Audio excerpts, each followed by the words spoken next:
Berbagai macam jenis perlombaan biasanya akan diadakan untuk memeriahkan sebuah perayaan hari besar atau momen penting di berbagai negara. Seperti lomba-lomba yang biasa kita lihat dalam perayaan kemerdekaan setiap 17 Agustus. Sementara itu, demi menjaga kemeriahan dari rasa jenuh akibat terlalu seringnya masyarakat melihat perlombaan yang sama, akhirnya banyak orang kemudian menciptakan berbagai lomba baru yang unik, bahkan cenderung tak lazim.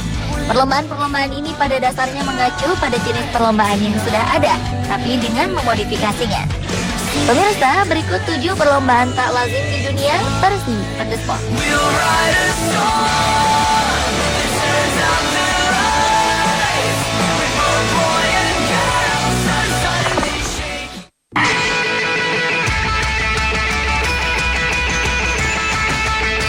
Panco jempol kaki merupakan perlombaan unik di Inggris yang mulai populer sejak tahun 1970-an. Meskipun bernama Toe Wrestling Championship atau gulat ibu jari, namun perlombaan ini sebenarnya lebih mirip dengan adu panco yang biasa dilakukan dengan tangan.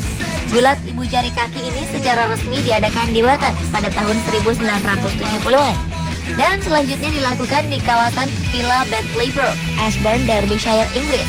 Cara memainkan gulat ibu jari ini cukup mudah. Pertandingan dimainkan oleh 2 orang dengan meluruskan masing-masing kaki secara berhadapan. Mereka selanjutnya merapatkan telapak kakinya, lalu menjepit ibu jari kaki lawan untuk saling menjatuhkan ibu jari kaki masing-masing.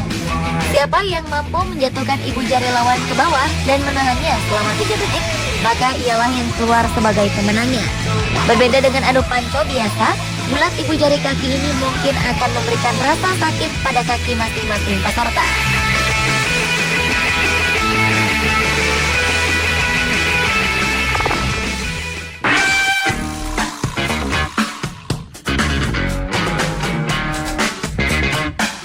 Perlombaan yang juga unik kali ini dapat kita temukan di Australia. Disebut dengan istilah goanna pulling, olahraga ini mengedepankan kekuatan otot leher sebagai alat untuk mengalahkan lawan masing-masing peserta. Cara memainkan perlombaan ini sebenarnya cukup mudah dan mirip dengan lomba tarik tambang.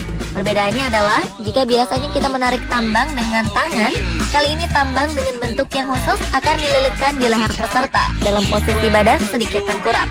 Sementara itu perut menempel di lantai dengan bertumpu pada kedua tangan dan saling berhadapan. Saat wasit memberi aba-aba tanda pertandingan dimulai, peserta pun akan menarik sekuat tenaga tali mereka untuk saling mengalahkan lawannya.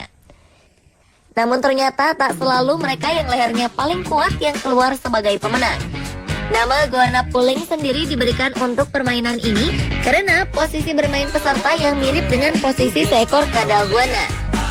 Pertandingan goanna pulling ini berasal dari abad ke-19, tapi kemudian diangkat sebagai kompetisi nasional pada 1984 di kota Woolley, New South Wales, Australia.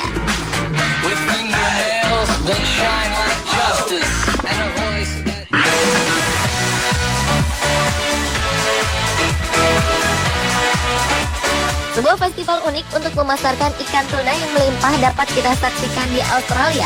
Festival yang disebut dengan nama Tuna Rama ini pertama kali dilangsungkan pada tahun 1962 di depan sebuah minimarket sebagai hiburan atas melimpahnya panen ikan tuna pada saat tertentu.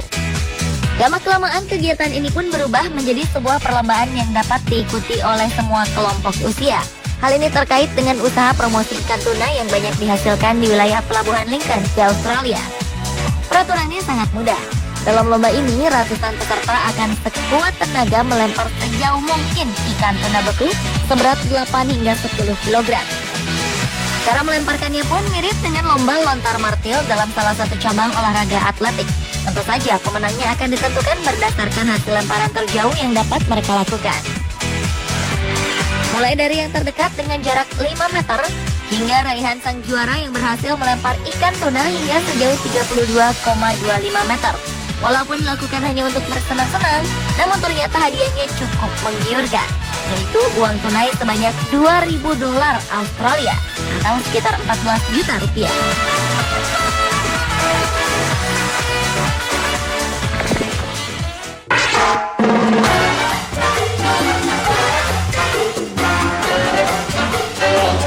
Jika Jika biasanya sebuah kontes di atas catwalk diikuti oleh mereka yang berusia muda dan berparas cantik atau tampan, namun di Brazil sebuah kontes yang diselenggarakan memiliki peraturan yang sedikit tidak lazim, karena setiap peserta yang boleh mengikuti perlombaan ini haruslah mereka yang berusia lebih dari 60 tahun.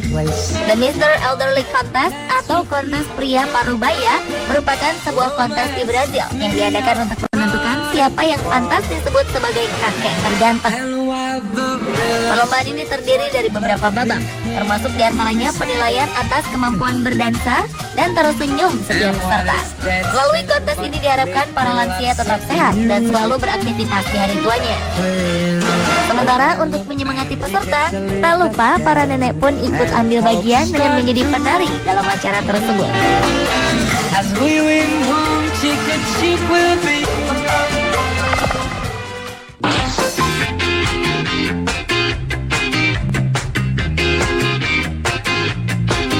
Setiap tahunnya, sebuah kuil di Tokyo selalu mengadakan sebuah kontes yang diikuti oleh para bayi dan pesumo. Di dalam kuil Sensoji, para bayi akan diadu dengan seorang pesumo dalam sebuah acara unik, di mana bayi-bayi tersebut akan diusahakan agar dapat menangis dengan kencang. Tidak lazim memang, di mana biasanya bayi-bayi selalu dihibur untuk tertawa. Namun kali ini justru para bayi akan dibuat menangis. Cara bermainnya, dua bayi akan diangkat oleh dua orang pesumo, di mana masing-masing pesumo akan berusaha membuat bayi-bayi ini menangis dalam waktu sesingkat mungkin. Pemenangnya akan ditentukan berdasarkan siapa yang berhasil membuat bayi menangis dalam waktu singkat atau berdasarkan bayi mana yang menangis lebih kencang. Perlombaan ini sendiri ditujukan untuk memprediksi tingkat kesehatan bayi yang memenangi lomba tersebut atau memperkirakan nasib kurang beruntung bagi bayi yang kalah.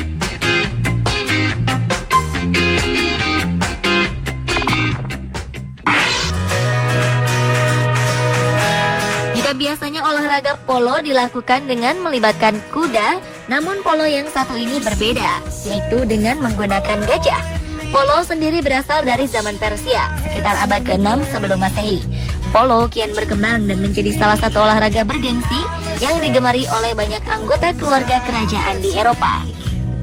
Meski identik dengan kuda sebagai tunggangan para pemainnya, bukan hal yang mustahil jika kemudian olahraga ini dapat dilakukan dengan menggunakan hewan lain sebagai tunggangan. Di pinggir pantai Hua Hin, Thailand, kita dapat saksikan pertandingan polo dengan menunggangi gajah. Turnamen yang memperebutkan Piala Raja Thailand ini ditujukan untuk menggalang dana demi kelangsungan perawatan gajah di negara tersebut. Tak tanggung-tanggung, para peserta dari seluruh penjuru dunia hadir untuk mengikuti perlombaan unik ini.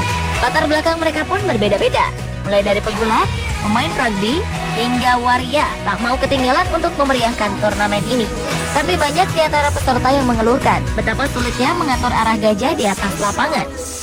Selain itu, dengan ukuran tubuhnya yang besar, para penunggang pun menjadi kesulitan untuk melihat dan memukul bola yang berada di bawah badan sang gajah.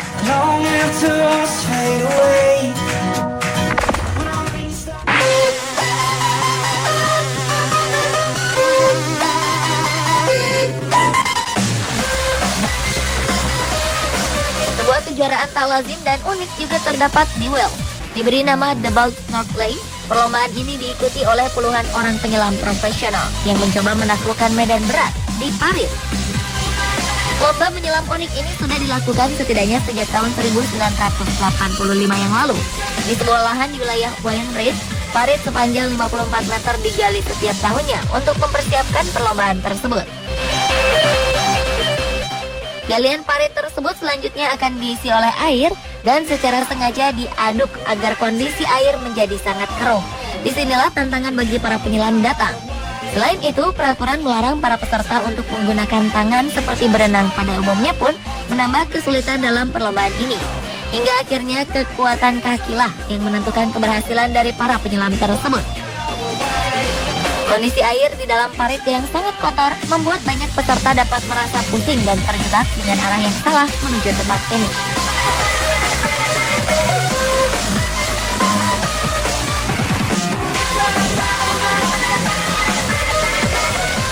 Pemirsa, itulah 7 perlombaan tak lazim di dunia versi On The Spot.